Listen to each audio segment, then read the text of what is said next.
Let's read.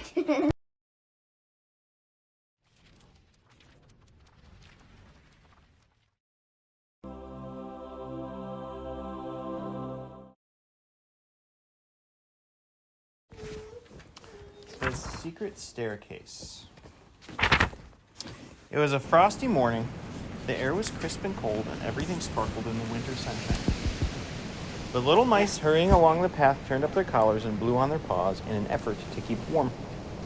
"Merry midwinter," panted Dusty Dogwood, scurrying past Mr. Apple and the Toadflax children with a huge covered basket. Mr. Apple, the children were busy too, dragging great sprays of holly and trails of ivy and mistletoe towards the old oak palace. When they arrived at the gates, they heaped all the branches on the ground, and Wilfred tugged on the bell. Lord Woodmouse and Primrose, his daughter, opened the door. "Here we are," said Mr. Apple, mopping his face. "Do you want it all inside?" "Yes, please," said Lord Woodmouse. "We'll start by decorating the stairs." Eagerly, the children pulled the branches over the palace doors, skidded their way into the great hall. "Are you two ready for tonight?" asked Lord Woodmouse. Primrose and Wilfred exchanged glances. That evening, after dark, all the mice would gather around a blazing fire for the traditional midwinter celebrations. A grand entertainment was planned, and Primrose and Wilfred had chosen to give a recitation. "Almost," said Primrose, "but we still got to practice, and we need proper costumes." "You'd better see your mother about those," replied her father. "You can practice wherever you like." Leaving Clover, Catkin, and Teasel to go back to the wood with Mr. Apple, Primrose and Wilfred took themselves off to a corner of the hall and began to go through their lines.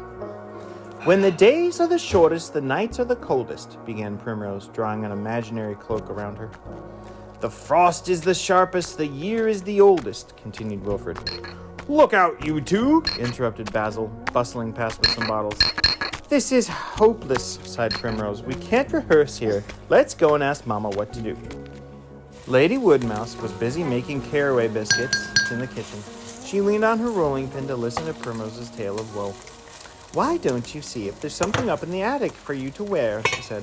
"You could practice up there, too." She packed a little basket with bread and cheese and a jug of blackberry juice and shooed the children out of the kitchen. There was a great many attic rooms at the top of the old oak palace. Lady Woodmouse used them to tidy away things that might come in useful.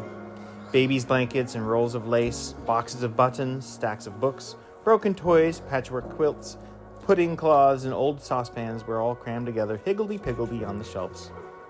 Primrose and Wilfred went from room to room looking for a suitable spot for their rehearsal. They ended up in a crowded storeroom at the end of a passage, but it was difficult to concentrate on practicing. There were so many things to look at. Standing on tiptoe, Primrose reached inside the door of an old wooden dresser. In it, she found some bundles of letters tied up in pink ribbons, but she couldn't read the writing, and it's rude to read other people's letters. She put them back. As she did so, she caught sight of a small key which had slipped down on the side of a drawer.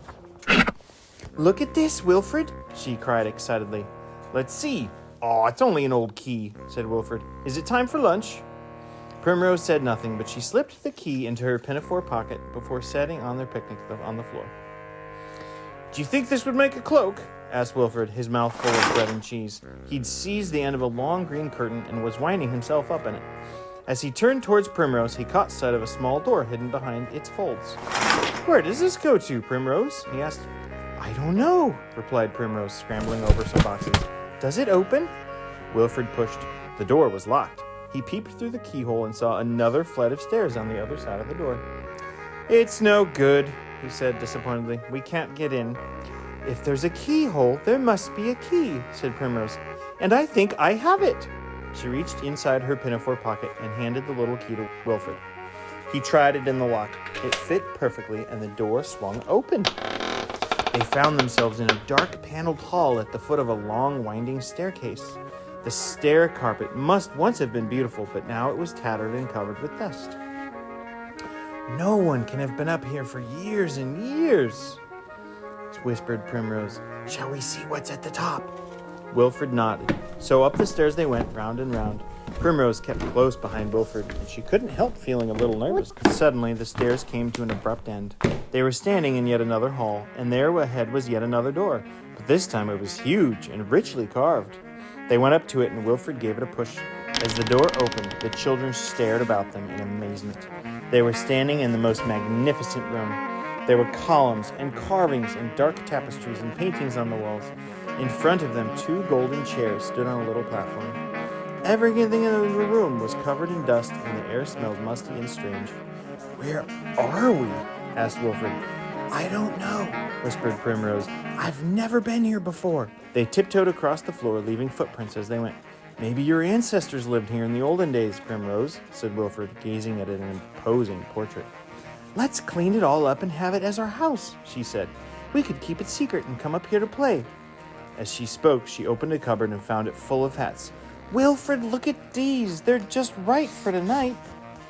A door at the end of the room led into a nursery. There was a canopied cot near the window, and all sorts of dust-covered toys were on the shelves. Wilfred peered inside an ancient trunk and pulled out a little suit with a high jacket and striped trousers. It was almost the right size for him. Neatly folded beneath it were dresses and cloaks, waistcoats and shawls, some trimmed with gold and others studded with shining stones. The children held them up one after another, and each chose an outfit for the evening and tried it on. "Perfect! And now we must practice. Let's finish exploring first," said Wilfred. They seemed to be in a whole suite of rooms. There was a dining room, a butler's pantry, a small kitchen, several other bedrooms. The bathroom was particularly grand, with a tiled floor and high windows. Wilfred rubbed a mirror and made faces at himself, whilst Primrose leaned over the side of the bath to try the taps. No water came out, though. "When the days are the shortest, the nights are the coldest," she recited.